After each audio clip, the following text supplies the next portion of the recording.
Hi, this is the Superhero Stuff You Should Know podcast, and I am writer-director Brian Levant, the man who brought you Beethoven, the Flintstones, Problem Child 2, Jingle All the Way with Arnold Schwarzenegger, which we'll be talking about in depth tonight, and TV series like Mork and Mindy, Happy Days, and my long-running Leave It to Beaver revival. And it's a pleasure to be here tonight. Hey everybody, I'm Tim Flattery, and I'm the designer of Turboman, Booster, and Dementor, and it's Turbo time.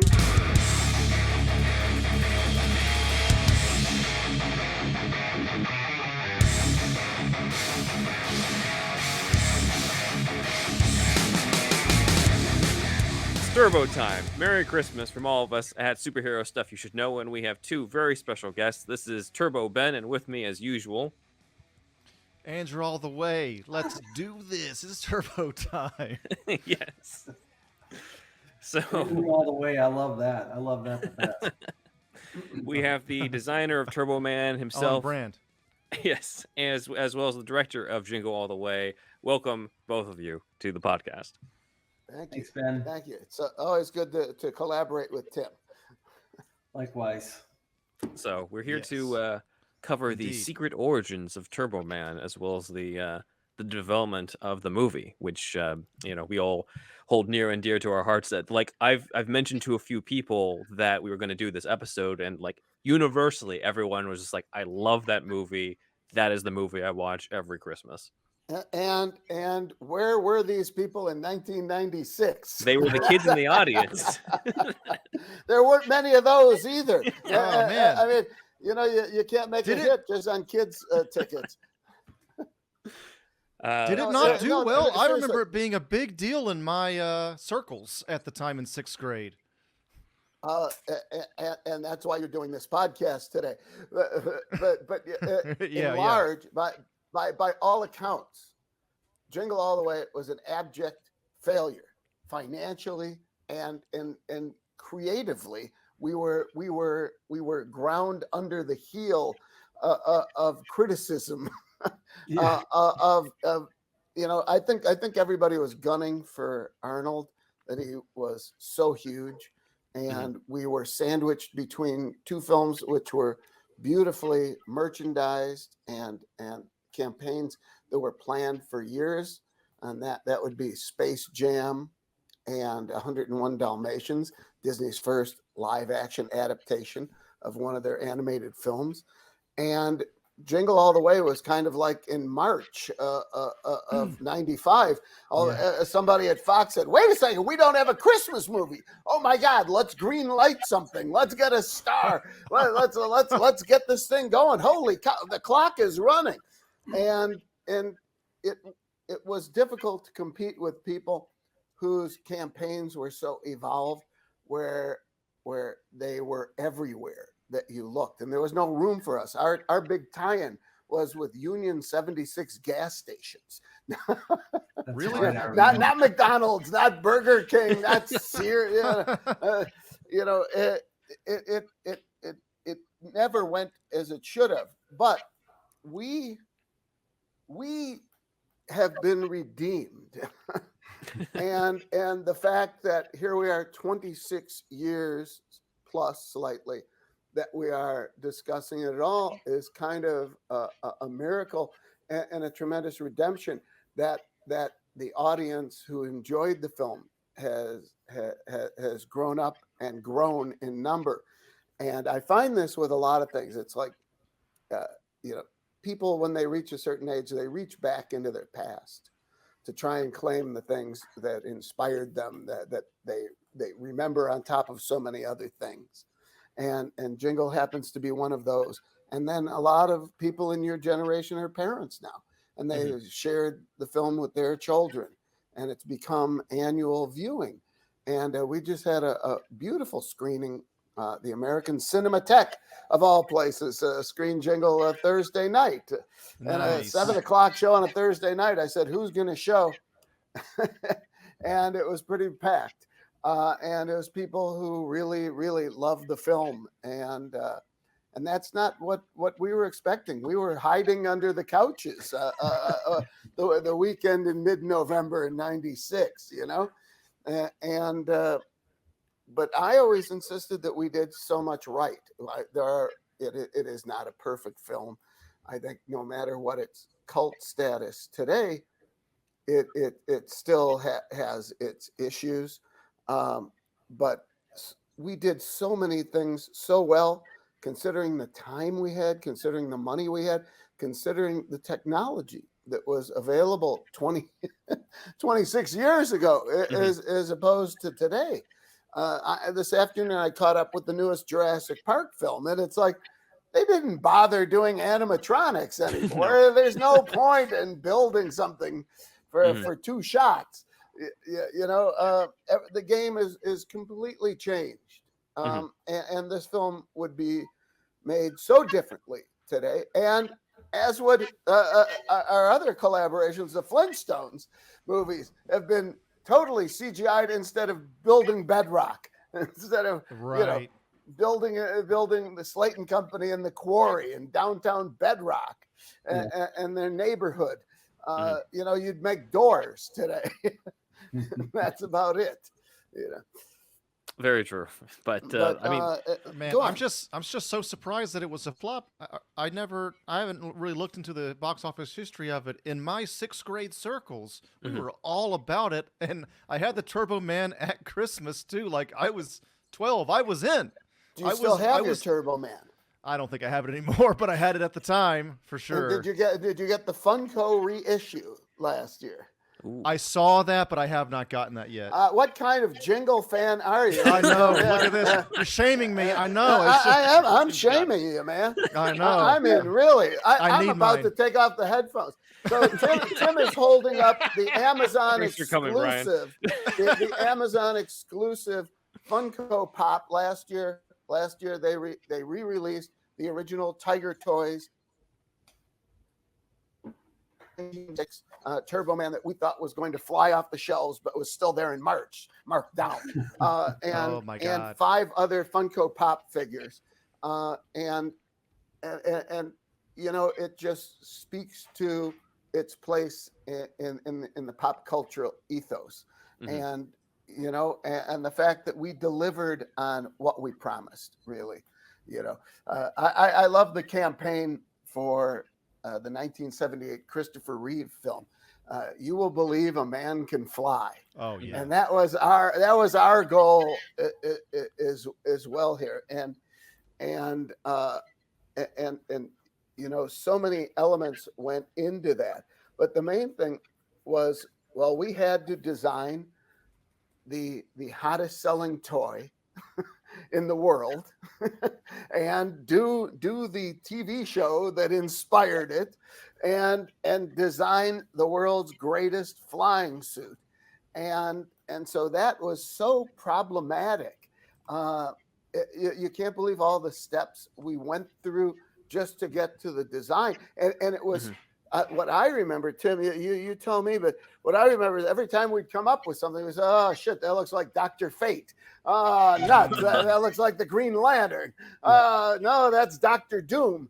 Well, let's get into that then. It was a tremendous search. Let's get into that, because we have the final design from Tim that we're pulling up of the visuals right here. Yes. But like we tried and looked, but we didn't get to see any of the ones in development that you're describing for the different. Well, we went through all kinds of different color combinations, and we wanted, you know, you don't pay someone $20 million and then hide their face. You know, you want to see his face. So plus we wanted the jetpacks, the turbo ring, the turbo discs, all these things, all the flying controls, they had to be accounted for. But that all came kind of down the line from when we attacked. All right, what does he look like? And trying to pull all these things together. And I think what finally put it over the top was when we decided to use like elements from like a '59 Cadillac. Okay. You know, if you see the back of him, he's got a tail light on his Yeah. on the fin on his helmet. That's, you know, the tail light from a '59 Cadillac, and it just kind of inspired, you know, fins like on his boots, and what else? I think I'm pulling it up right now. Yeah. The best shot I could find of this behind the scenes of the sort of Cadillac looking thing. You're talking about that fin at the top on the helmet? Yes, yes. So Yeah. you can see it, and actually there's a little bulb on the back of it there that lit up, and they were also on his fins. On, you know, we tried to how do you guide it a little bit, and that's where all these fins came from. And you know people. So it's a rocket, huh? Isn't that weird? And it's, to me, who grew up with Commando Cody, the old Republic serials, and two reelers, you know, it seemed, and you know, which inspired the Rocketeer, which in turn I think inspired Turboman. This was the sculpture that the art department had done. Once we finished the design, the art department, this was the sculpture that led to the on-camera toy, you know, the bigger one that he gives to Jamie in the parade. Right. Yeah, And I actually have this sculpt. Oh, no. Oh, you do? Yes, and so just to backtrack for a minute, that something like that would normally mean so much to me, but I was very embarrassed by the box office reception of the film, and it hurt my career, and it was very hard going forward to put the same kind of energy and belief and commitment to something, knowing that you could be lopped off at the knees as we were. And so it literally sat in a box in the garage for 20 years, along with the Turboman from the parade, which I now, for the past 5 years, is proudly displayed in my office. Nice. Oh, you have that one too? That's a good one. There he is. I think we might have missed it. Could you do that again? Yeah, do that again, Brian. You froze. All right. I hope I don't get disconnected. I'll try. Should be All right, here we go. fine. Oh There my it is. God! Look at that. Beautiful. Wow. So it's where I can look at him all day, because we have a lot of catching up to do. Anyways, to get back to the design, I mean, you know, we went through many. It was kind of frustrating. And at one point I asked Ben Edlund, the creator of the Tick, who I had met with, hey, you want to knock off a design? And he came up with something with kind of World War II B-52 bomber wings that seemed kind of unwieldy. And we kept going. But you know, the great thing about Tim is he doesn't give up on things, and he kept grinding and grinding and grinding, and we said, we finally got it, we got it. He looked so totally original. And then one day I said, geez, he looks a lot like Iron Man, doesn't he? I remember that. It was too late by that time. I know. You guys Still lucked look out like that another there was guy. no Iron Man movie yet, too. That's Right, yeah. Hey, I remember Iron Man when he was all silver, you know. So there was a delicate balance between like creating a character that was believable, but yet it was derived from a Saturday morning TV kids show. So Right, there had to be an element of campiness to it, right? He had to look like a toy. Yeah. You know, it had to translate to what a toy would be on the shelves. But yet you knew that eventually Arnold Schwarzenegger was going to be in the suit, and you wanted it to look good too. You wanted him to look good. So that was there it is.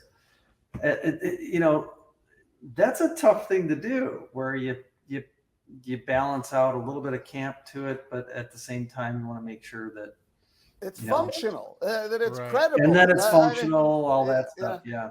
And you know, there's so much that went into the design, because I didn't realize that once we handed over the design to KB Studios, and Tim can certainly speak to this, that then the process begins anew first thing I remember, they did a sculpt of Arnold. They cast him in plaster so that the suit would be extremely fitted.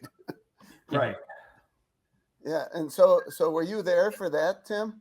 Yeah, I did his body cast with Greg Aronowitz. We if you remember the story, Brian, we so we as soon as we had the design, we were ready to go. I was like, we got to do a body cast of Arnold. And Arnold was like, no fucking way. I'm not. You know, he'd been through it before. It's miserable. You know, because back in those days there wasn't, you know, we weren't 3D scanning anything. We were doing alginate plaster body casts, and he was like, no way, go to Stan Winston's shop and use the Terminator body cast. I did one for them. So I went over to their shop. It was so old, it was defaced, and we couldn't use it. So we came back and we said, we need your body cast. And he said no again. He absolutely refused. And so finally it was, you know, you just, the thing that got him was like, well, look, do you want to look good in the suit? Do you want it to fit you? And then Perfect. So he acquiesced, and I said, I promise we'll make it easy on you, and you'll be in and out of the plaster in 45 minutes, and we'll come to you. So we found a racquetball court that was right by his house in Santa Monica. Wow. And we rented it out for the evening, incognito. And of course, like Chris Columbus and all the producers had to be there because they were worried shitless about him being, you know, pissed off about the whole process. And he showed up. There were four of us. We set up the speed rails on a racquetball court and did his body cast in a racquetball court. I've got pictures of some of it. I should have brought this up earlier. Sorry. No worries. We can bring them up through this.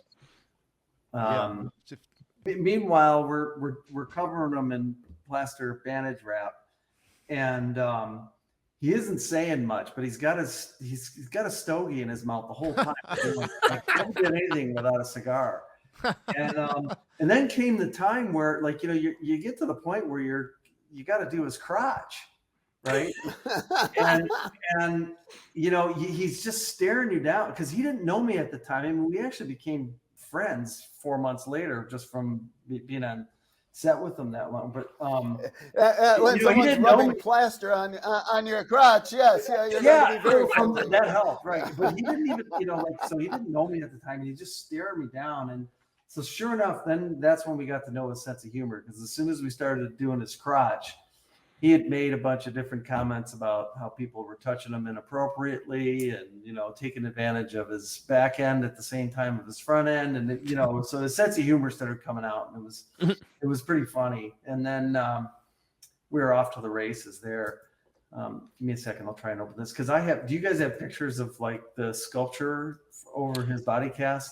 We might. Let me take a look through what we have here. Some of these are from your. That's the stuff I was going to show you. Yeah, so. No, but I was, you know, when I first saw the body cast itself, you know, you saw that Arnold was not.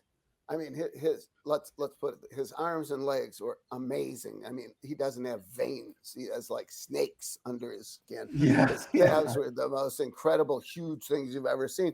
But with age, his chest, the Austrian oak, who had the best chest, you know, better than any Playboy bunny at the time. You know, it was just square and massive, and it had claps some, and he had his abs, but they were starting to weigh a little heavy. So the suit does embellish his assets very, very well, really. Well, and you have to remember, he was, I think, 54 at the time. Yeah. And when he was bodybuilding, he was about 265. And in this movie, he was about 215, maybe. Oh, you know, wow. like, you know, 220. He wasn't his bodybuilding size, but he was still formidable. Still ripped shit, you know, like at 54. It was like the guy was amazing. And he, I have to say, because being in a suit like this over the course of shooting on the back lot, in the middle of August when we're trying to portray, Christmas, and it's 105 degrees outside, and you're in the and the extras are passing out who are dressed for winter in Minneapolis. Oh, right. He never complained once. Never, we had him in harnesses, flying them, and he would never complain to he might say something to me back in his trailer, like, "Hey, this is fitting me a little too tight. Can you adjust this?" But he would never. He was such a professional. The guy was amazing. But we also, correct me if I'm wrong, didn't we build in some kind of cold pack? We had a cool suit. Yeah, you're right. So we had a cool suit, which is just a vest that went underneath. It went over the spandex and underneath the foam latex, and we'd pump ice water into it, and that would help keep them cool. But that was back in 90s technology. Yeah. It helped. I mean, it definitely helped, but it was. But it probably added a lot of weight as well. Yeah, not the vest. I mean, the suit itself weighed, I don't know, 45 pounds. Is like 40 pounds. So good luck running. Good thing you can fly. Yeah. What I also remember was if anybody had to go to the bathroom, it was like 45 minutes. Yeah. Yeah, I'd always have to remind him when we're in his trailer and I'm getting the suit on him. It would be like, "You got to take a piss before we." Oh, yeah, good idea.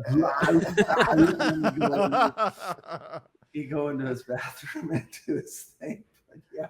Now the picture that's up I find very interesting because there's a foam model of the backpack, just like carved soft foam. Yeah. On there, right? Yeah, so K&B did the suit, but TFX, the guys that did the Batmobile for me, I had them do the jetpack because they're better at hard surface stuff. And so there were servos that opened the jets. Yeah, we right? we had linkage that opened them up hydraulically and all that. So what you see in that blue foam, those guys were already CNC milling back in the day, and so I had them mill out a foam jetpack. I'm sorry, tell us rookies what CNC. It's a computer milling. It's like a okay, all right, yeah. And so that's what So I had an accurate model of the jetpack of the right size that we could put on the sculpture to see. And how exactly was the jetpack put on the suit itself? So we had there was a back plate on the that the jetpack mounted to, and that back plate had a harness so when I got Arnold dressed, I put him in the spandex suit, right? That was like an undersuit. And then I put this harness on him that had the back plate for the jetpack on. And that back plate was a piece of epoxy laid fiberglass in there that had, screw releases to it. And then we put the suit on him, which is what you see in the sculpt here, the actual foam latex suit, but that had an opening in the back that exposed the back plate. And then the last thing to go on would be the jetpack. So I take the jetpack itself, place it on there, and then we screw it into the back plate like that. So it was like a 4-step process getting him into the suit. It's kind of a pain in the ass, but we got it down to. And remember that Arnold's contract called for him to be 12 hours portal to portal, meaning from the time you pick him up in the morning until you drop him off at home at night. Yeah. And so he'd have to come in, get into makeup, do hair, and then if we were shooting Turboman, which we did for probably at least 19 days. Oh, more than that, yeah. Out of 84, that it's 45 minutes to get into the suit, and plus how many suits? How many suits did for a stunt team as well? Well, we ended up making, I don't know, 20 suits because there were the stuntmen. There was Dan Reardon, who played Turboman on the TV show. Turboman in the TV show, right? Mhm. Right. Who was in my film Captain Zoom. Yeah. And like 3 or 4 hero suits just for Arnold alone that, looked good. And so it took, I knew I was under pressure to get him into the suit fast, and also to keep him comfortable. I mean, I was, the first the first week or two on set was nerve wracking because I knew how miserable these suits were, and I was just wanted him. I just wanted him to be able to play his character in the suit and move the way he did. But then we got into a rhythm, and he just, he enjoyed it. Like, he liked being in the suit. He liked the way he looked in it. We would go every time we broke for lunch. He would see dailies generally by himself and have his lunch in there. And sometimes he'd ask me to go along or Brian, and we'd watch dailies with him. And he was totally into it. I mean, he told me one day when we were in dailies, he said, I need another comedy. It was time in my career to do a comedy, and this was the script I wanted to do. And that was his mindset. He knew he had to break up. They couldn't be Terminator all the time. It was great because his kids could come to the set, and he didn't have half his face blown off. That's right. Yeah, so he would.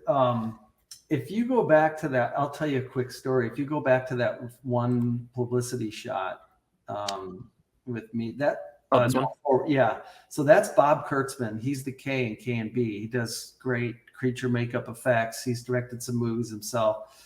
So he and his shop built the suit, and he and I have since become great friends. I just talked to him the other day about. I should have had him on here. Anyway, if you look at that shot on the right, you'll see Arnold kind of smirking. Or on the left, the shot on the right, whoever the set photographer was, he was like, okay, well, look like turbo serious kind of thing. But he was shooting a lot of pictures, and they ended up printing this one on the left, and you see a smirk on Arnold's face, and you see that I'm holding him by his elbow there. Mm-hmm. It's because he got into this thing where every time, we get the suit on him and we get, pretty much everything on him and ready for camera. And when Brian would call him into his mark, the last thing I would do was put his helmet on him. And this is his sense of humor. So Brian would be ready to roll. I would walk up and get ready to put his helmet on him, and he'd get this look in his eye, and he'd have both of his hands kind of down in front of his thighs. And as soon as I would start to put the helmet on him, he'd hit me in my nuts as hard as he could. This was a game he played. He played with his stunt team too. The stunt team. Yes. When they weren't looking, bam. And he got me a couple times, and I remember saying, "Yes, very mature guys." So he kept doing this, and I would try when I would get the suit on him in this trailer, I would have to to get it around his chest. I'd have to kind of scrouch down and pump it up on him, and I'd knee him in the nuts while I was doing it, and he'd laugh. I think it was funny. But he kept doing it in front of the crew. He kept hitting me in the nuts in front of the crew. So this was our last week of shooting. We shot the interior when they put him in the parade float, and this was inside of one of the backstages on Universal's lot.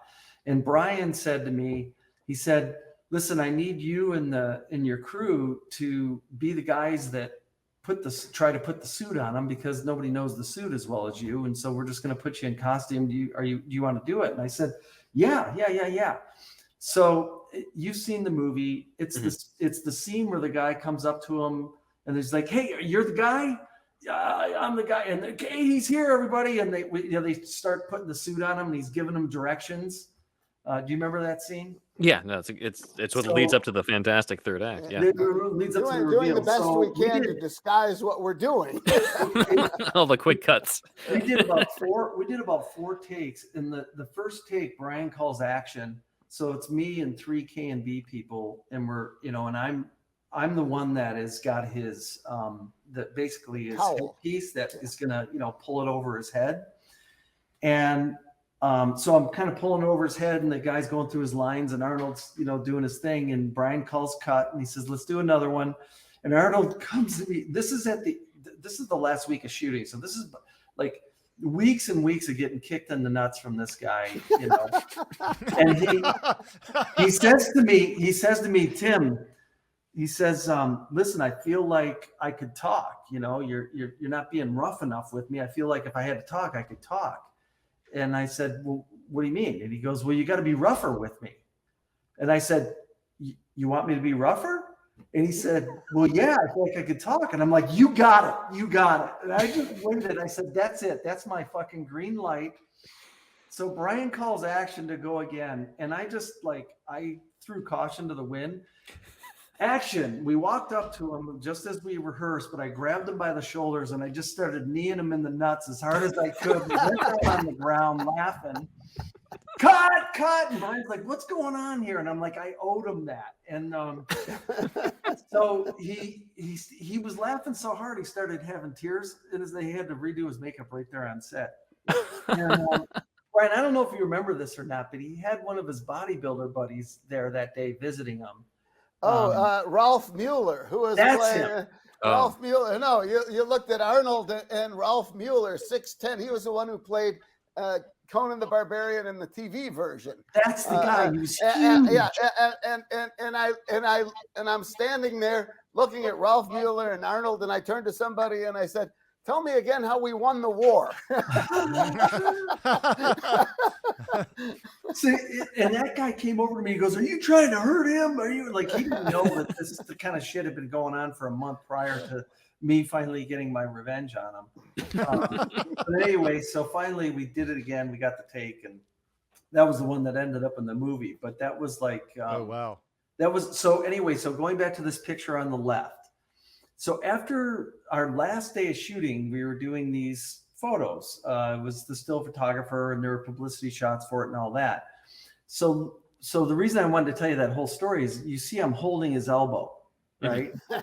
And you see that smirk on his face, and we weren't supposed to be smiling. Look at Bob Kurtzman. He's serious as can be. No, he's polishing. Laughing because he kept trying to hit me in the nuts, even in this picture here. Like that's why I'm holding his arm to keep him from hitting me. He just kept going, you know.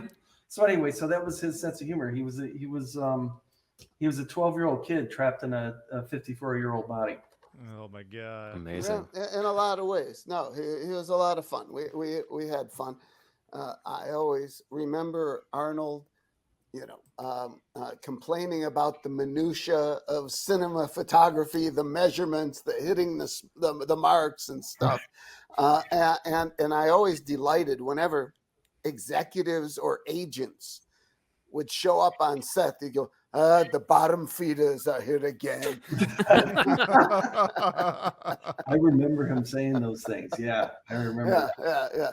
And I guess, after the first take, rather than say that was terrible, I guess I fell into a habit of saying, very nice. So let's do it again. And pretty soon after, every time we'd go cut, he'd go, very nice. He'd have a guy hired that was there. Literally, he was there to light a cigar. Oh my God! It was a stand-in. Dieter was another Austrian Mr. Universe, but a Mr. Universe gone to seed. No, it was the other guy. It was Jim. He was actually his clothier and costumer as well. But he would call his name. Oh, right. His dresser. His dresser. He would call his name and he would light a cigar. Jeff Dawn, who did his makeup and hair. That's right. Was a very good guy whose father did Leave It to Beaver. Strangely enough, another one of my projects for many years. But we had a good time, with the exception of Chris and his people didn't seem to have as good a time as everybody else on the movie. I don't Columbus. know why. Yes. This was Chris's first film as a producer, and he wanted to establish a level of production that was uncompromising, that he wanted everything to be first rate. And that's really kind of how a movie that originally they thought they were going to make for like $25 million with Danny Stern became a A-list star holiday tentpole release costing $84 million of 1994 dollars, which still, I guess, doesn't sound that outrageous compared to things, Today, like yeah. Avatar: The Way of the Water. Yeah. So this is originally written for Daniel Stern, is what you were saying. That Fox bought the film from Randy Kornfeld, who worked for them as a reader, and he based this on his issues getting a Cabbage Patch doll for his daughter, and created the script, and then when they said in March, "Oh my God, Christmas is coming and we don't have a movie," they gave it to Chris, who'd signed a new big deal there, and then I came aboard, and there were a lot of rewrites that I worked on, that Chris worked on, and especially Deb Kaplan and Harry Alfont did terrific work, and the casting process was a lot of fun, and the fact that we ended up with such an incredible, in hindsight now, you look at Rita Wilson, Robert Conrad Martin, Sinbad, who's doing better after suffering a debilitating stroke 2 years ago. We're happy to say he's on the upswing finally a little bit. And Jim Belushi, Danny Woodburn, what a wonderful group. Chris Parnell and his screen debut before Very he was short ever role, on but SNL. But I mean, he when we read him, he brought a lot of energy to it, and that's why he was in the movie, and he energized a scene just by being so into it and bringing the heat, as we say. Brian, do you remember how was it that Arnold came onto the film? I don't even remember. Well, all right. So here they thought, someone at Fox thought, hey, let's reteam Danny DeVito and Arnold Schwarzenegger.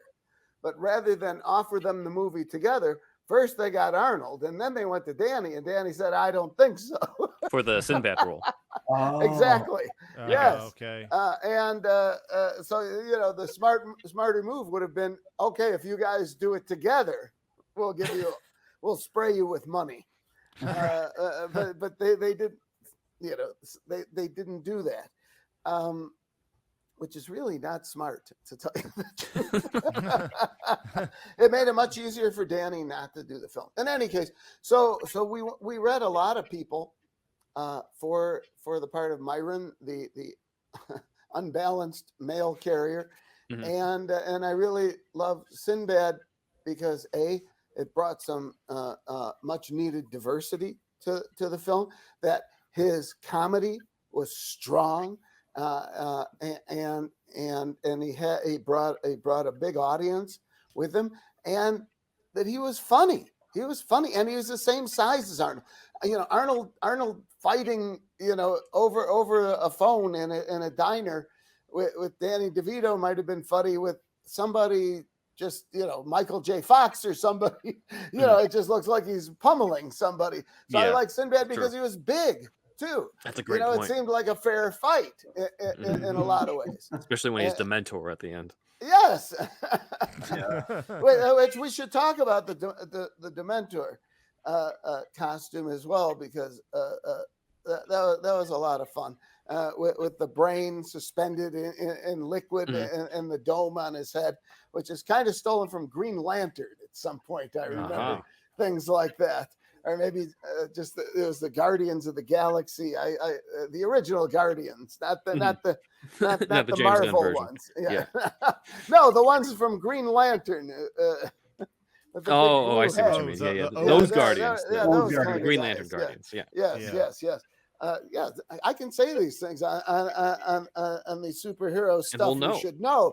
But back in '96, not so much.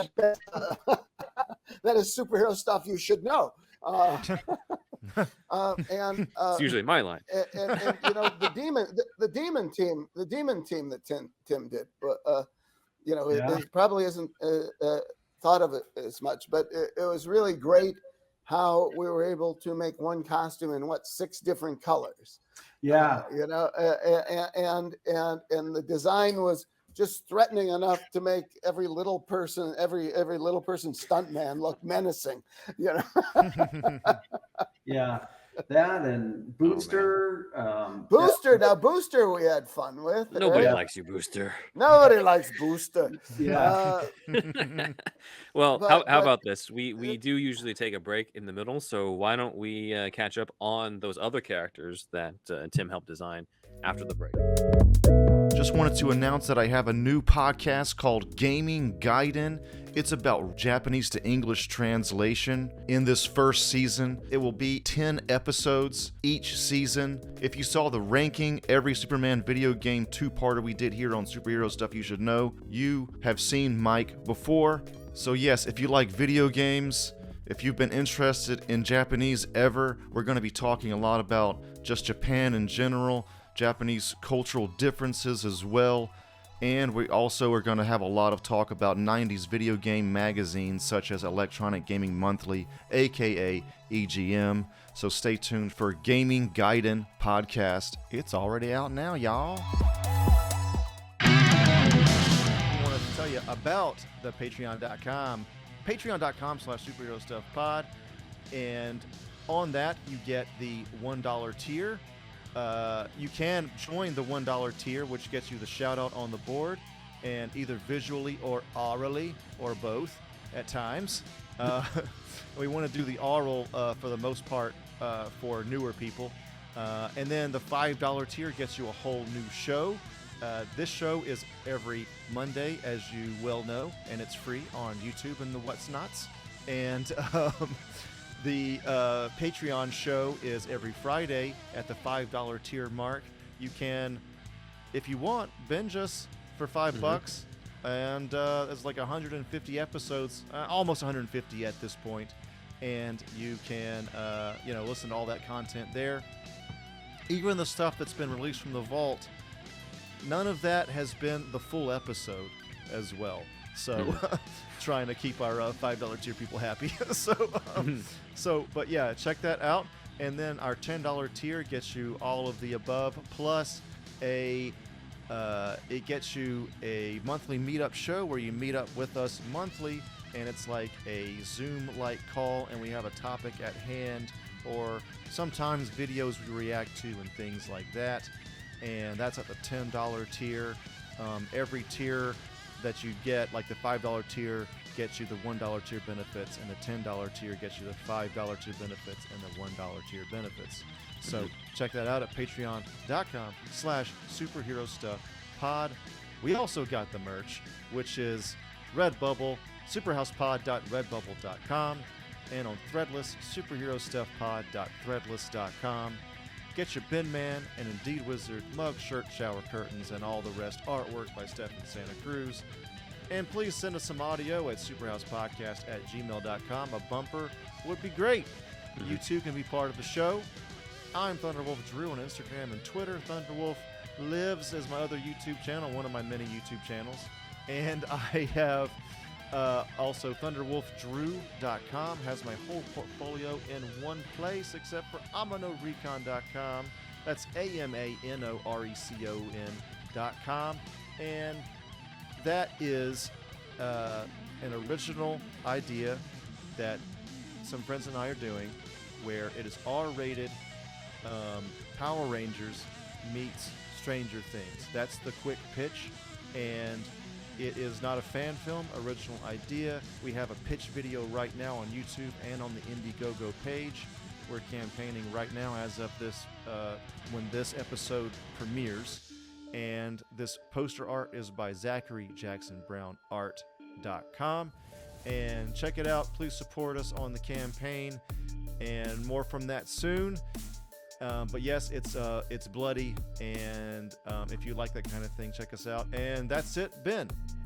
Follow us on social media, on Twitter at SuperhousePod, Instagram Superhero Stuff Pod, where we have some different supplemental stuff. I've even analyzed the martial arts stance that the Keaton ornament from The Flash is in, so you can check that out on our Instagram Superhero Stuff Pod. TikTok, Superhero Stuff Pod, Vero, Superhero Stuff Pod.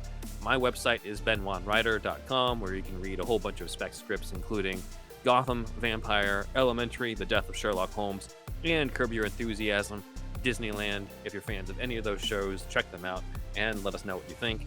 My YouTube channel is in the description below, including Doctor Who, The Ronin of Time, an audio drama I write, edit, and narrate with the 8th Doctor, meaning Miyamoto Musashi. My personal Instagram is benwanwriter. If you like cats, my son, Alfie, my cat, is at Alfie Pennyworth Cat. And if you have an Alfie yourself, then you can get the Whisker Box, the only cat box with a crazy cat lady and gent. And you can even check out another page on that website, superherostuffpod.com/show notes. That includes various show notes for each of our episodes, links to the scripts that we review if they're available online, Amazon links to the stuff we've been talking about, including, Brian Levant's book that he plugged for us, My Life and Toys. So check that out at superherostuffpod.com/show notes. Lord have mercy, y'all. Do you like hounds? Do you enjoy pooches? Do you find yourself enjoying time spent with that of canines? Talking about dogs, y'all. As you might have heard, Superhero Stuff You Should Know has now teamed up with BarkBox. For every month, you get a box for your special canine. Pooches. Or hounds. That's right. One free extra month if you go to barkbox.com/superherostuffpod. Follow the link and you'll get a free extra month valued at $35 and valid for all multi-length plans. So get the BarkBox for your hound, for your pooch, for your canine. Your doggo will thank you. Will all the real Slim Shadys please stand up? We first worked together on the Flintstones, and Right. so, it's hard for me to remember 28 years ago what everybody designed. You did a lot of cars. No, I did. No. So I did. I had a huge part in Dino. Right. Remember? And then Yes. I did a lot of the Fred Flintstone's house interior and exterior. That's right, and all the concept neighborhood. drawings, Yeah. which defined it as as kind of 50s postmodern furniture. Yeah. I know. I have his drawings everywhere in my collection. Did you guys ever read the Flintstones comic that came out a couple years ago? Yes, I did. I did. Really adult one, like Civilization Was a Mistake. Yeah. No, So right? I have number one. I don't know how I feel about it. It's kind of like the same way I feel about the. Oh, he froze So again. it's like, if something was a comedy, why are you making it into a drama? I get it. It's really different, but I appreciated it's much it. more serious. But I can understand that. But it seems like they stole a lot from what we did, and with a very different tone. I think tone is one of the most important things in films, and one of the toughest things to sustain. And as I said, went to a screening of Jingle the other night. Is very, very consistent, and we were slammed that we're so broad, so slapstick.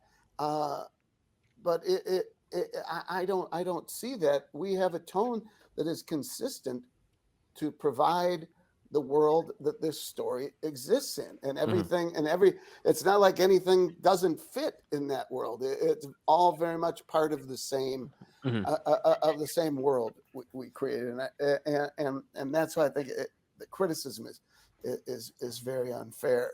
It was big, it was funny, it was we had big visual jokes and giant set pieces, and that's one of the hardest things in comedy.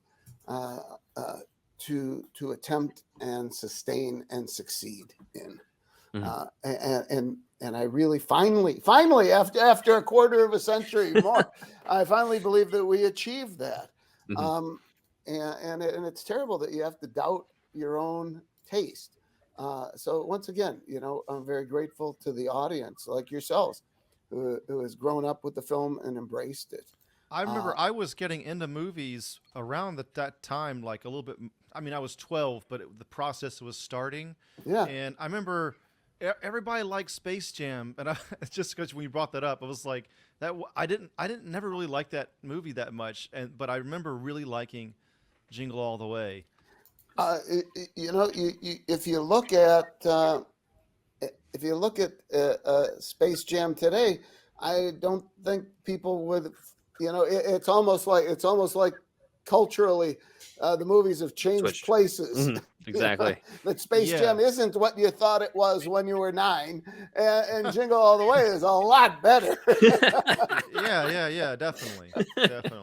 So same how thing do I, with, that they're not throwing 26th anniversary screenings of Dalmatians or Space Jam. But we're still out there, and part of I just saw a thing. Incredibly, we're like one of the very top shows on Hulu. Nice. And on Stars, like in the top 5 of anything on their multitude of platforms that they have, especially right now for the holidays. Well, this is our time. This is our time. Is making a Christmas movie like that? It's like, yes, we're gonna get that holiday bonus, baby. Like, like Mariah Carey style. Yeah, well, I understand why a lot of musical artists do Christmas albums. I think a lot of the issues that I had with our producers were rooted in our perception of Christmas. That to me, a guy who's Jewish, not heavily, but born into, we describe ourselves as culinary Jews. But to me, to do a Christmas movie was an opportunity to do a huge parade and to have a marching band in red vinyl Santa outfits. And to our producer, it was the holiest day of the year. So, so you could see the vestiges of an issue there. And I was very shy. After Jingle, I was offered Elf. I turned down.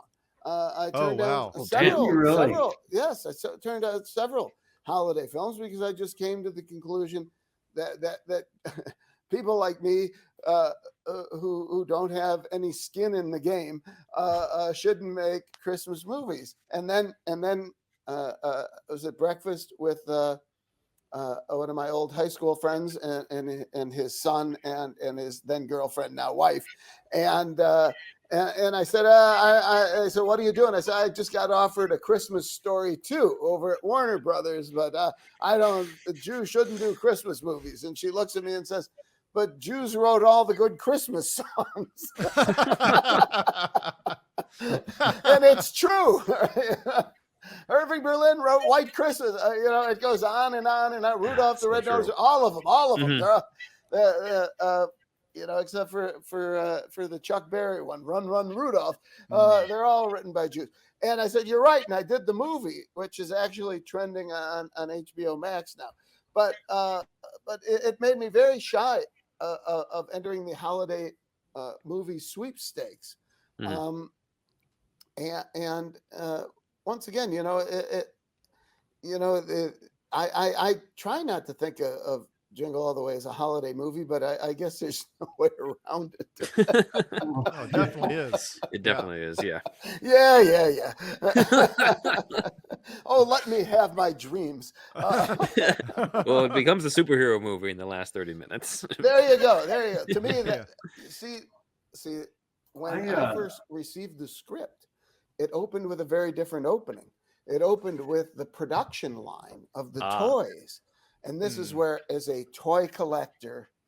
Okay. So when I first saw the script, it opened not with a scene from the Turboman series, but with the production line of making the Turboman figure. Oh. And this is where, as a toy collector, and I have 4,000 or 5,000 pieces, many of which are displayed in my new book, My Life in Toys, from G Editions, 480 pages, 1,100 stunning photographs of a wealth of genres and films that I worked on and things that I've collected over the past half century.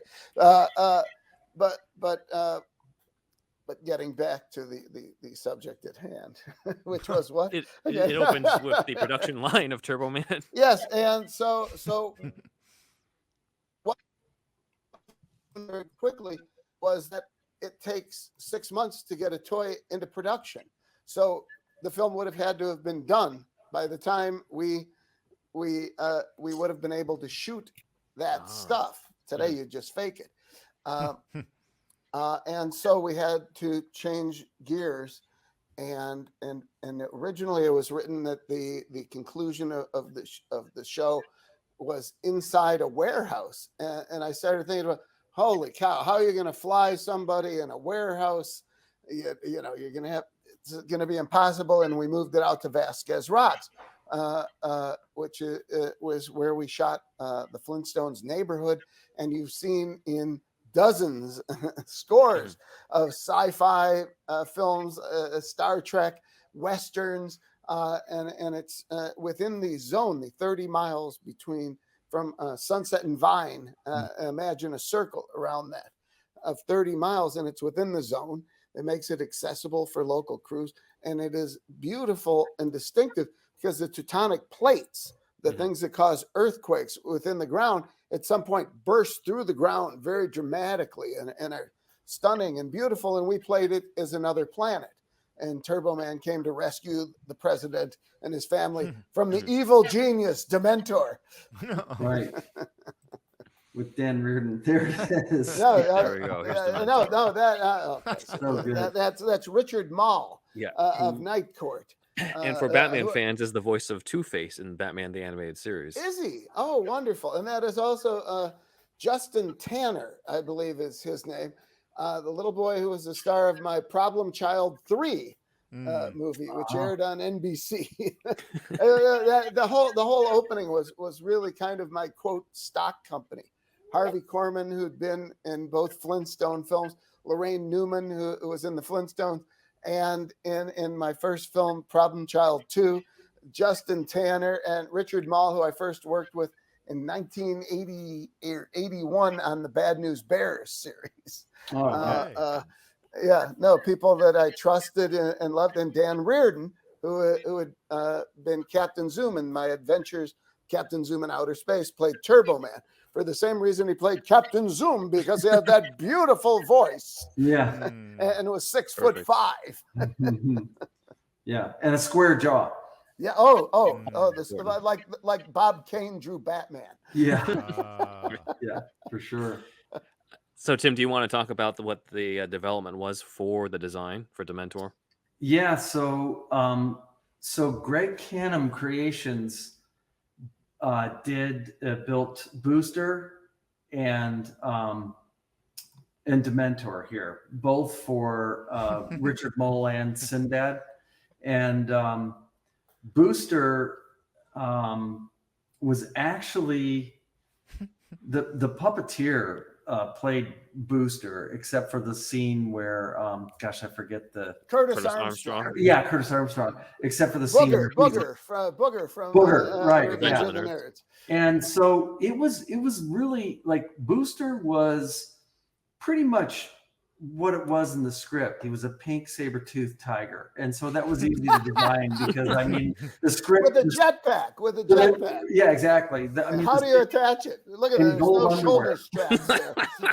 And he had gold underwear, and so that was pretty easy to design because it was pretty straight up. But Dementor, there wasn't any visuals written in the script that. So Brian and I, we went back and forth a bunch of different times, and I think the line "I've got a bigger brain" came into the script after we designed the suit, because that wasn't in the original script. Exactly. Yet that's what the script followed the design.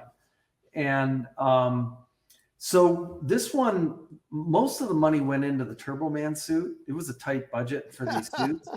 And that's Believe it why. or not, but we had $100,000 for cigars. Remember that? That's true. I wonder It's who's true. responsible for that. But Chris Stogie Columbus, budget. who smoked cigars. Yeah, Oh, so okay. we did a body cast, just a head cast of Sinbad, and both Richard Mull, and we sculpted around those so you could see that the headgear fit those guys pretty well. And the issue on this one was that that plastic dome that houses that brain actually held liquid. Like these days we would do it completely different with a silicone base, but we filled it with I'm trying to remember if it was alcohol or something like that. But the big challenge was to keep that from leaking because it was real liquid in there. Jeez. And then the rest of the suit was oh yeah. I mean the only real sculpting that went into it was the helmet and the glove itself. The rest of it was spandex and then some of those fiberglass shoulder pads. And so this suit was a piece of cake to do compared to Turboman, which was like a full sculpt and doing a full matrix to mold it and all that. And then Booster was basically just a foam construction and then just dyed fake fur and built around that. And then we had simple animatronics for the eyes, eyelids, and mouth that a puppeteer. Which were they were remote. That wasn't hard. It was all remote. Yeah. Hmm. So we had two puppeteers. That's why, like at Canham's, inside the shop, we're getting this stuff, and you'd see people in the back of the shop arguing about who was going to puppeteer on set because they get SAG, they get residuals, right? Yeah.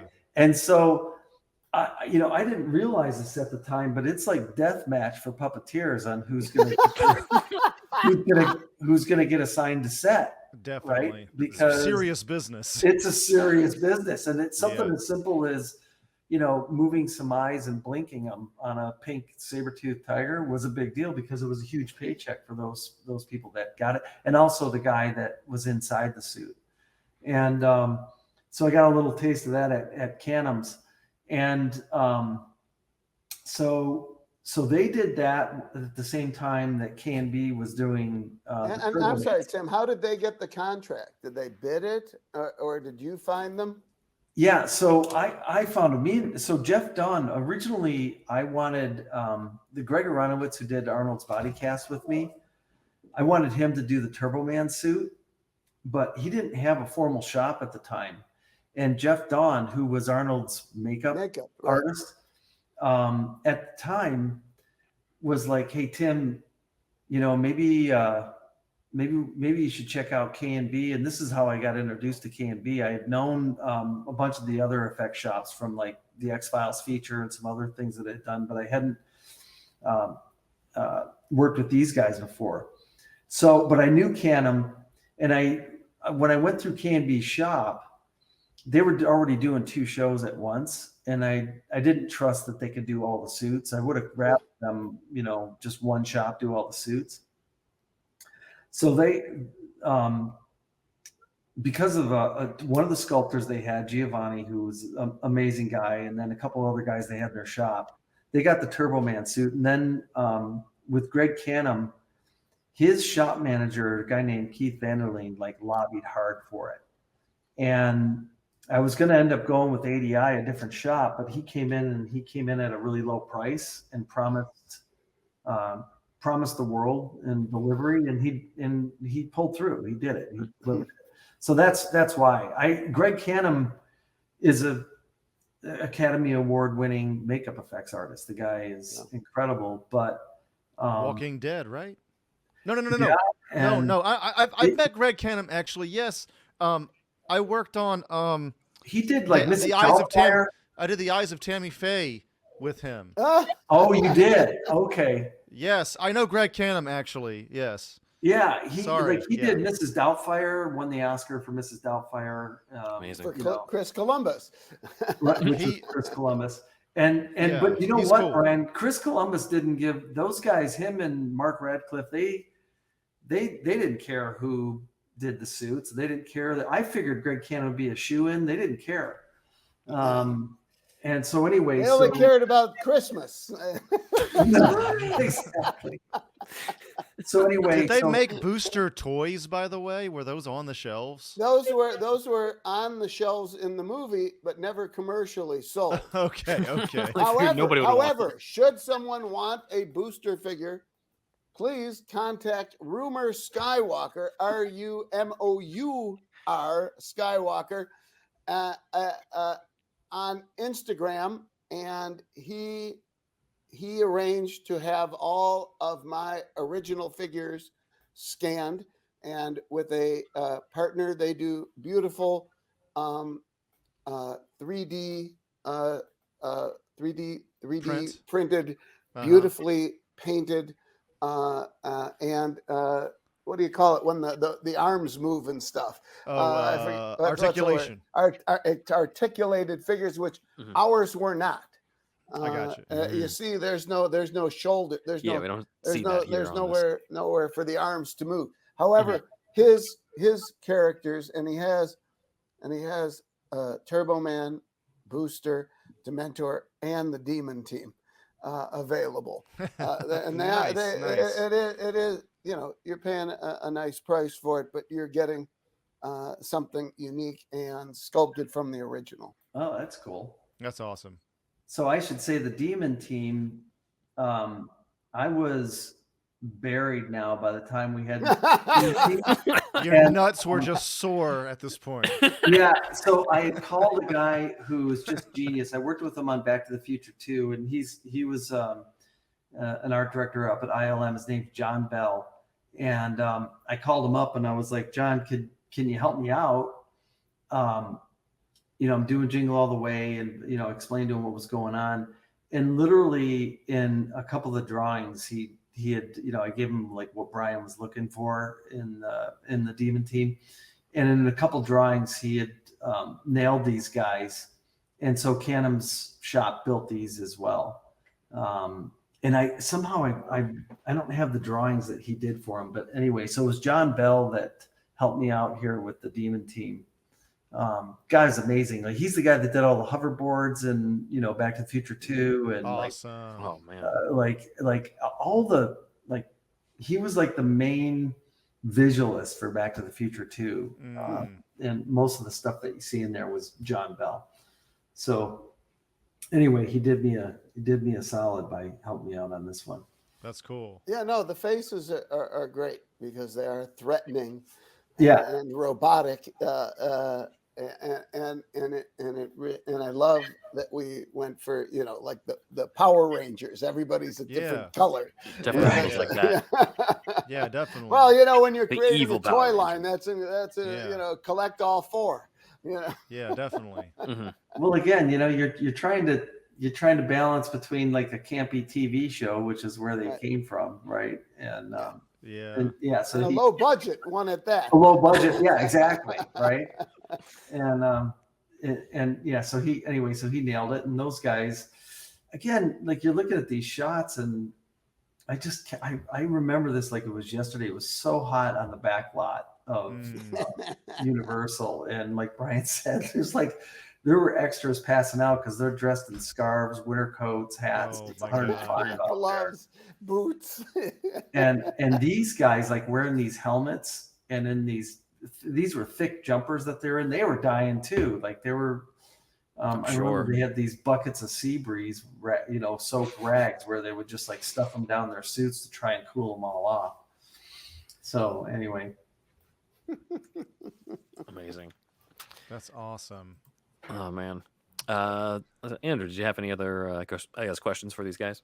Yeah. I was wondering, do you keep in touch with Arnold these days? And what is his looking back haven't- on the film now, what does he Yes. think about it? I know that he's very happy Okay. that it has been redeemed. This is someone who didn't court failure well. I will say that the money that the box office earned on Jingle All the Way for his next several films before he ascended into politics, that the results were very similar. Strangely enough, if you look at The Sixth Day, all these, they were all about $60 million, with the exception of Eraser that came before, and playing Mr. Freeze in whichever Batman that was. Batman Who and can Robin. tell? The Batman Returns. Who can tell? Yeah, they actually came to. I remember this distinctly when we were shooting on the back lot. Bob Ringwood came to set because he wanted to see Arnold in the Turboman suit, because he was in the middle of starting to do Mr. Freeze and building and finding Mr. Freeze, and they wanted the body again. The body cast thing came into, and Arnold's like, no, Again. Tim Flattery just did one, and they wanted our body cast that we did.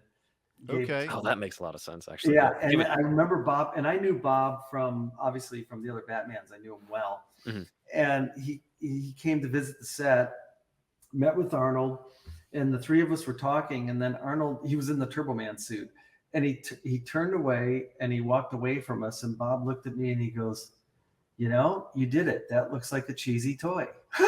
This is a man who put nipples on Batman and Robin. Yeah. And I thought, you know, that was actually a genuine compliment from Bob. It really was.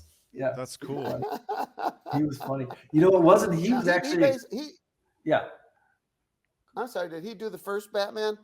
Yep. He was. So he really pioneered.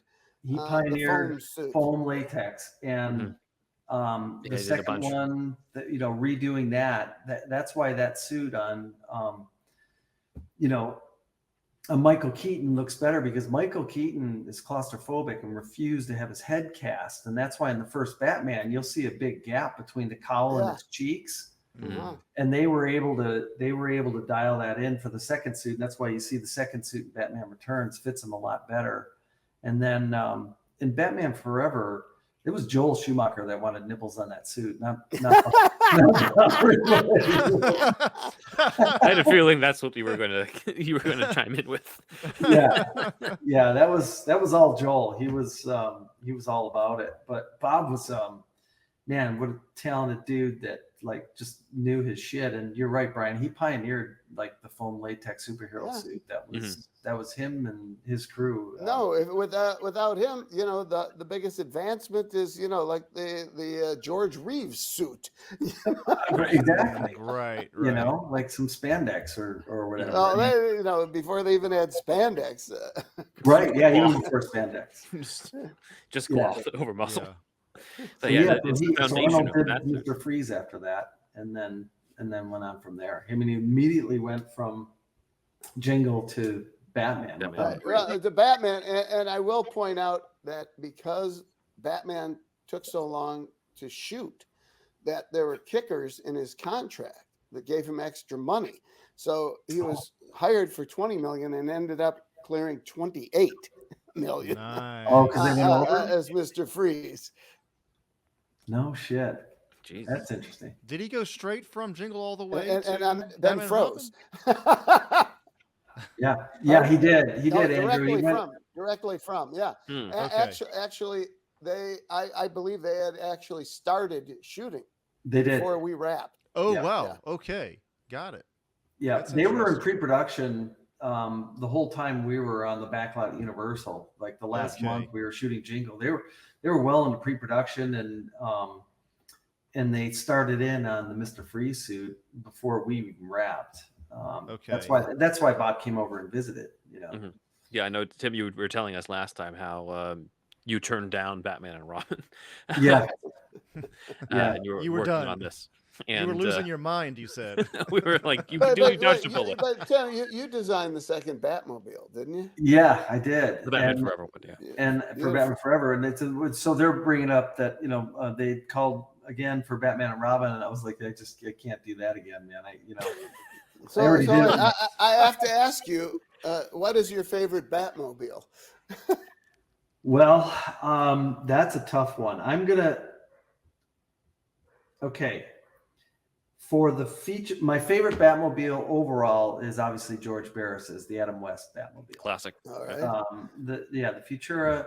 I've got the. It was a concept car in what, 1956 or something, right? Right. And but I have mad respect for the Tumbler and what it can do as an actual running vehicle and how it looks. I love it. Okay. Mad respect. Andy Smith that built that car, like just pure fucking genius. I love the way it looks and I love the way it articulates and it, to me, like it speaks to what Sienkiewicz originally wanted for the Dark Knight, right? Huh. You know, in regards to this. Oh, you mean Miller? I mean Frank Miller. I'm sorry. Okay, I was like Sienkiewicz. He was part of a movie. Sorry, well, Frank Miller and stuff, in the Dark Knight. Yeah, The Dark Knight Returns. See, now my favorite Batmobile is I don't know if it's the original, but the one with the big fin in the back that was molded from the 1937 Delaplane. Which is the car that Cary Grant and Joan Bennett get killed in the original Topper. That's from the old Batman. Oh yeah. We're going back. We're going back. 30s, 40s. Yeah. To the serials? No. To the comics. Oh, just the comics. Okay. Yeah, actually, there was a Batman annual, I believe, that the cover was "Secrets of the Batmobile." That was a whole special issue. Yeah, that's awesome. Yeah, I remember we were talking to Tim about carrying over that fin into the Batman Forever Batmobile. Yeah, that's why I've got that big fin on mine. Yeah. It's based on Bob Kane's original, right? Right. And, which was. Oh, you froze, Brian. What's that? Hey, we're back. What was that? I said it's all that was Bob Kane was influenced by the Delaplane, the French car with that fin, a two-seater sports car, very long sports car. It's just a beautiful piece of automotive history. Yeah, it makes sense. It provides the bat wing, like it gives the bat aesthetic to a car. There you go. Somehow we went from Jingle All the Way at Christmas time to back to Batman. I mean, it always kind of circles back on our show. It always comes back around. It's like Kevin Bacon. Yes. We'll find a way. Yes. Well, this has been great, guys. I do have to say that with this movie, I think it's special to people because we can argue about whether or not it's a Christmas movie and stuff with you, Brian, but I think all right, let's ask this. Is Die Hard a Christmas movie? To me, anything set during Christmas is a Christmas movie. I'll use that as an excuse to watch any movie that's set during Christmas. So, Batman Returns is our Christmas movie for this podcast because we have so many Keaton fans.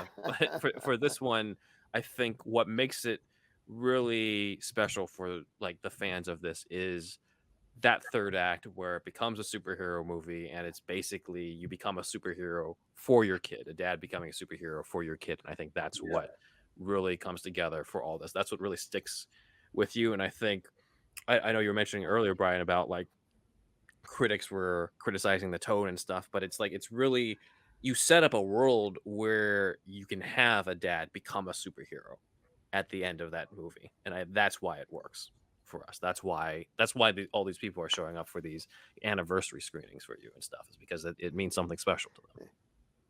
Well, bless you all. I'll tell you what, audiences just weren't ready for it in 1996. I think that you guys are ahead of your time.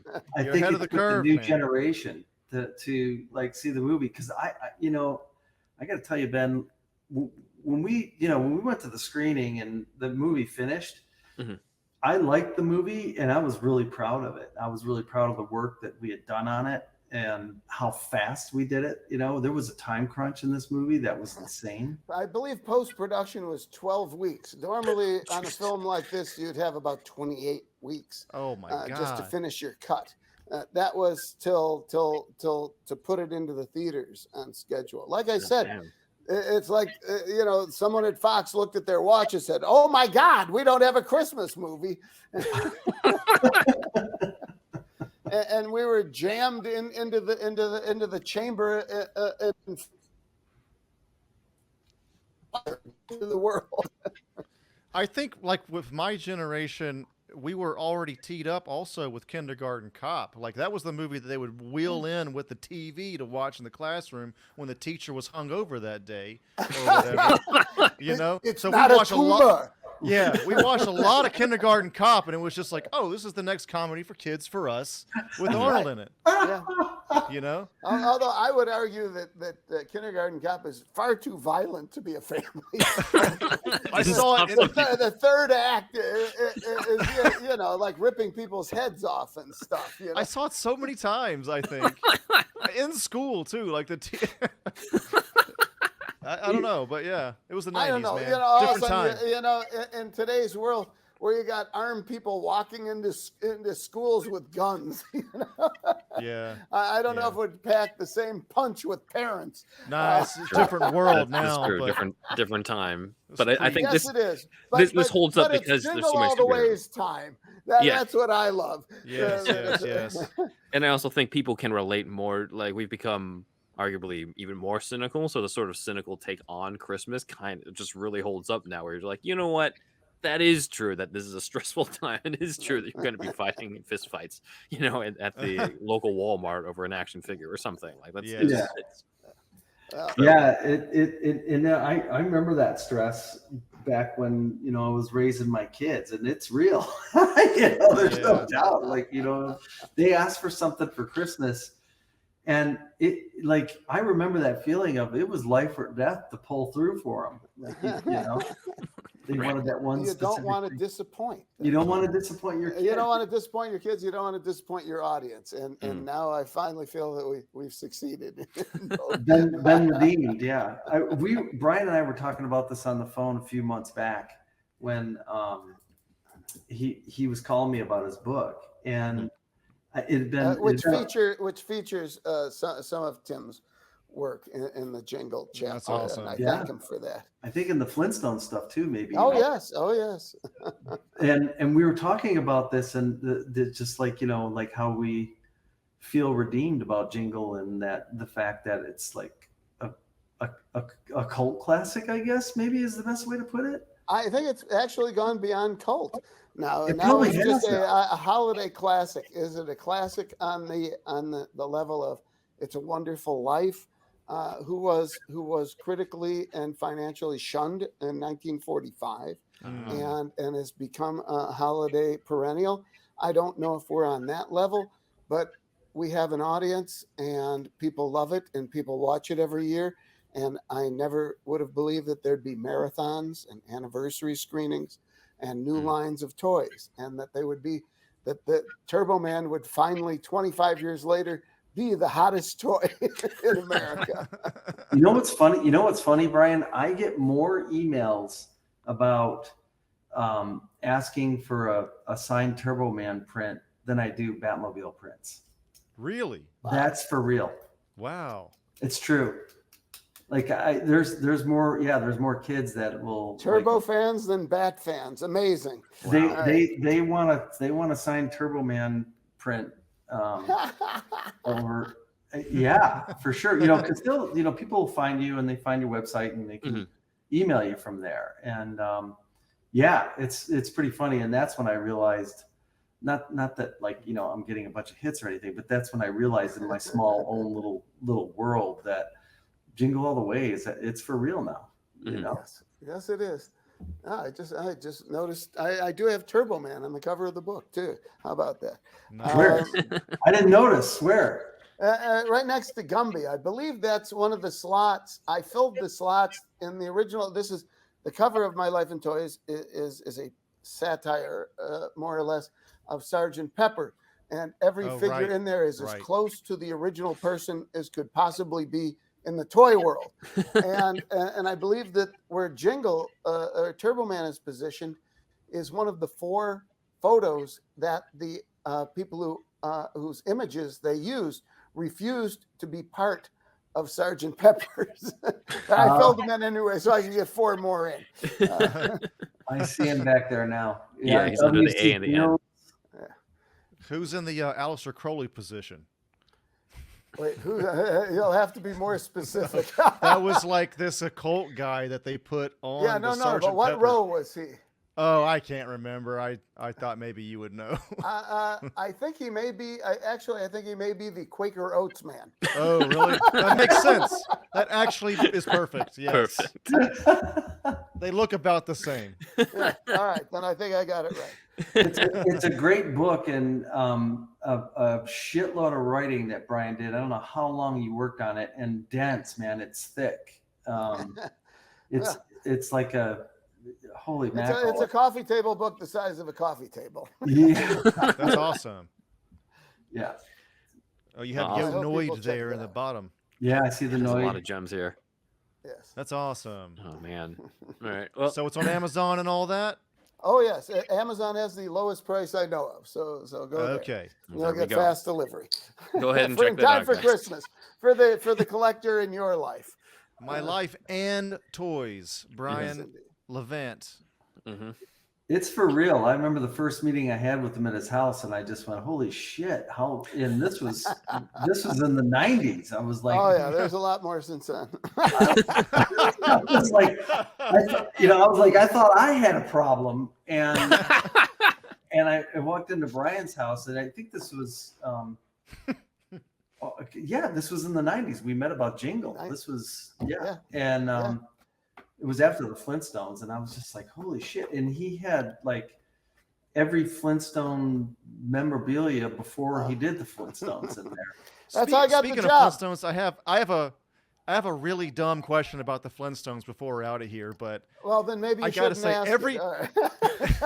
every time I think he should. every time the McRib comes back, I think of the Flintstones movie every time. Was that somebody in marketing? Like whose idea was what to they did, they did a Flintstone packaging for the McRib in 1994 that copied our Rock Donald's structure, which was based on the original kind of modernist McDonald's franchise of the late 1950s. And Okay. the golden arches were made up of mastodon tusks. right. And in the movie, it's introduced when we first go to Bedrock. Someone's changing the sign to read over 12 dozen sold. Right. And they did a beautiful job of translating that into the McRib box, where the arches stood up on the sides of the box, and I have one.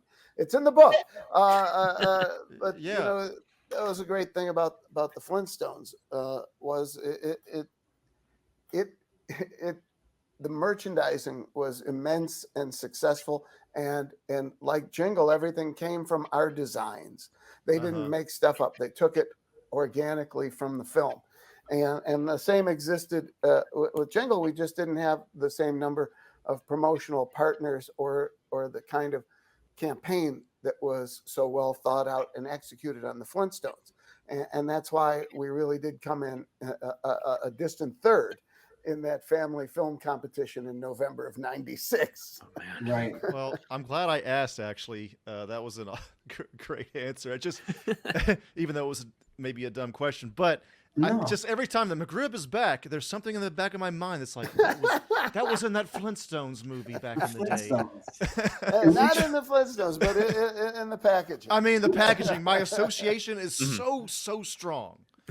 We should mention, because of all the visuals in there, the production designer on the Flintstones, Bill Sandell, who him and the art director Chris Berry and Moore, like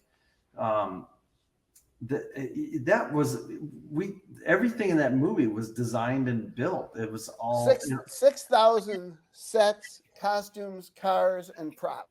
Incredible. and it was quite an undertaking. Man. Like, The design proved everything went through me, and we got very good in translating everyday objects into Flintstone objects. I'll give you my favorite example is in the Flintstones refrigerator. we built a version of Bird's Eye frozen vegetables. And instead of a bird, we did a pterodactyl.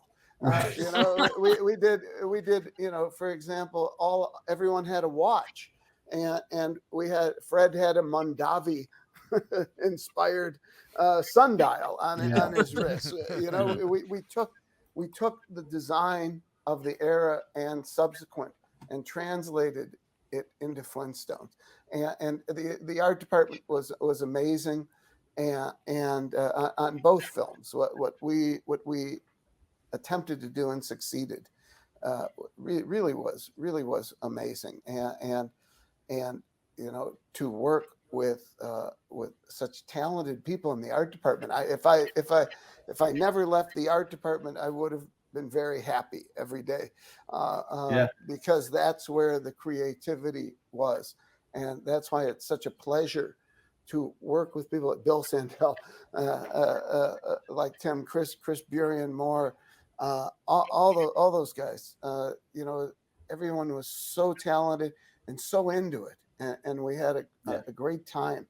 And now you add in the Henson Creature Shop, and ILM, and Spielberg and Kathy Kennedy, Bruce Cohn and Colin Wilson were producing their first films.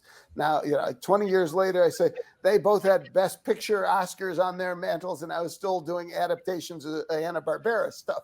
But, but you know, it was a moment in time where everything came together, and we felt that Jingle was a moment in time where everything came together, but it didn't. But it has happened since. And so we are happy and redeemed, and kind of surprised, and grateful, because these things don't often happen in life.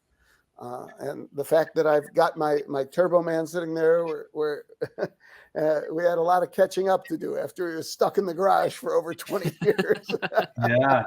Keep that thing out. That's a beautiful piece of work. Yes, we are. All right. Thank you for the opportunity, and so good to visit with you, Tim. You look great. Likewise. Back at you, Brian. Hopefully you guys got something you can edit together here. Oh, totally. Yes, It's absolutely. Great. Yes. Loved it. And with that is superhero stuff you should know. Big thanks to Dan for putting together the research for the various Turboman concept designs. Let's go over some fan comments, but first, big thanks to Logan for this. I thought this fits with the theme of the episode. Schwarzenegger is Doc Ock mock-up that he did in light of last week's Spider-Man script. So thank you, Logan, for that. And you'll see more Spider-Man, James Cameron stuff next week. This really fits. Oh, yeah. The way his look. Yeah, the Doc Ock Schwarzenegger. And there's that cigar. I know. I mean, it would have been a much more badass Doc Ock. I mean, we were really lucky with Melina, but yeah, in another world, this is not bad. And plus, kind of, you know, I know it's stereotypical, but the scientist with an accent, a German accent, an evil scientist. He's already got it. Yeah. Austrian accent, you know what I mean? It really, I think that's something that works. Although Octavius, like, it seems like, okay, that fits. Yeah, it's great. It works. All right, so actually our comments, a couple of our comments come from Twitter. So Douglas Kirchner says, I have a question. With Battinson now being more of a heroic symbol of hope, can he also still be effective as the boogeyman to the criminal element? Can criminals fear him still work moving forward now that he was out in the open helping first responders? Well, Douglas, I feel like you know the answer to this because I actually looked at your Twitter profile after you sent us this tweet, and I think you know exactly how that works, like the comics, where he's very much a symbol of hope to the citizens of Gotham while also striking fear into evil, into all the different Batman villains and the Arkham inmates, and in a way kind of providing hope and redemption to the criminals by offering the guys who are down on their luck and kind of feel forced to crime, ending up giving them jobs at Wayne Enterprises. So that's pretty much what I expect the next one to go into, but we'll just have to wait give or take 3 or 4 years. Who knows what's going to happen. But thank you. Have to see Douglas. about that. Yeah. Thank you. Yes. Asker says you did a great Booj. You got to let us know, Asker. You did a great video disproving the whole Batman doesn't use his money for charity horse shit. I was wondering if you could do another video of that, like disproving another dumbass take which is Batman is fascist. Best regards. Asker, this is one of those topics that I wonder if we're giving more publicity to a bad take by doing a whole video on it. So I don't know, maybe. It's not quite as many people saying that as the As whole the other charity thing, yet anyway. Yeah, we'll see. so, this We'll not consider yet. it. Yeah, we'll consider it. It depends on it, but I'd hate to like basically publicize more of that if it's if it's not already super popular, of an unpopular opinion. But thank you, Asker. Thank you. Ryan Spangler commented on our Batman Hidden Gems episode that we released from the Patreon vault.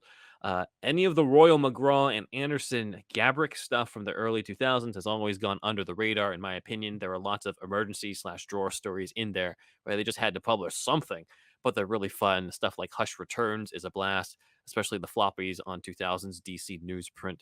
I remember Royal McGraw. I always thought that was a fake name when I saw that. Also, Bill Willingham's Legends of the Dark Knight 168 is a masterpiece.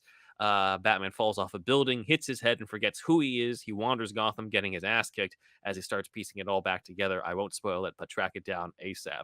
I actually first read that because they included that in the Batman Begins comic book adaptation collection, and they threw that one in. I don't know why. It's not really relevant to Begins, but it's a good one. My favorite, though, is Mask, the two-parter from Legends of the Dark Knight 39 to 40, where Bruce wakes up in the hospital without his mask, having lived in a delusional world where he thinks he's a superhero.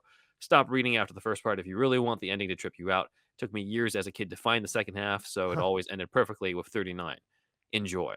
We are spoiled having, all these digital comics and stuff because, back in the 90s and stuff, you just had to track that shit down, like old school style. Long boxes and shit. Yeah, no eBay, no Amazon, just like go to the comic shop and you're out of luck if you can't find it. Yeah. And last edit is I will say that I believe Neil Adams, the GOAT, never once made any of his work better with recoloring, not one panel. That omnibus was a bait and switch that I fell for, regrettably. Yeah, unfortunately, I agree with you on this. It all looks I'm afraid to say it just looks tacky. All the different reprints, all the original colors look a lot better for Neil Adams stuff. But the GOAT, rest in peace. R.I.P. Over to the fan shoutouts.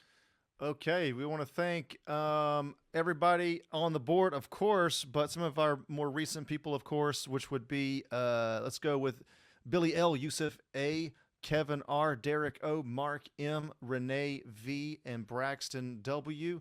Thank you, everybody, for all that you do and for being a part of Patreon and our other supporters as well.